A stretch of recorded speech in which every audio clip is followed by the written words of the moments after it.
សមាធិជូនបនឲ្យខ្លួនឯងផងថ្ងៃនេះថ្ងៃទី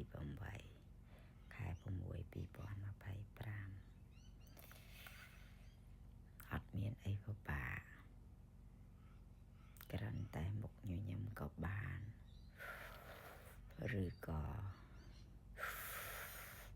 ស្រូបខ្យល់ឲ្យវែងវែង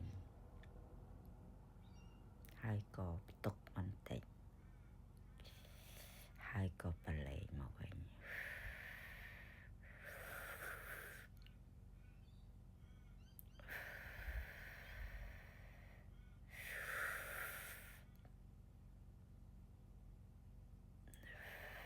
បងប្អូនដឹងថាពេលដែលស្រូបខ្យល់វែងវែងចូលប្រៀបដូចជាយើងសពស្នប់ចូលទៅក្នុងពោះវៀនយើងបើសិនជាពោះវៀនយើងវាស្អិតវានឹងមានប្រហោងវិញល្អហើយវាក៏ស្រូបចូលទៅពេញសួតទី2ខួរក្បាលរបស់យើងបានសម្រាព្រោះយើងអត់បានទៅគិតអីច្រើនទៀតទេគ្រាន់តែផ្ដាល់នៅខ្យល់ដង្ហើមផ្ដោតទៅលើខ្យល់ដង្ហើមរបស់យើង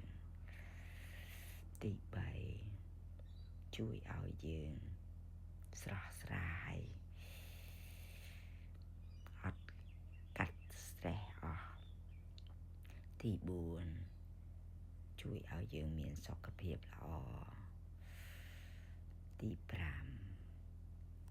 ជួយឲ្យយើងនៅជាមួយនឹងខ្លួនឯងមិនបានគិតទៅ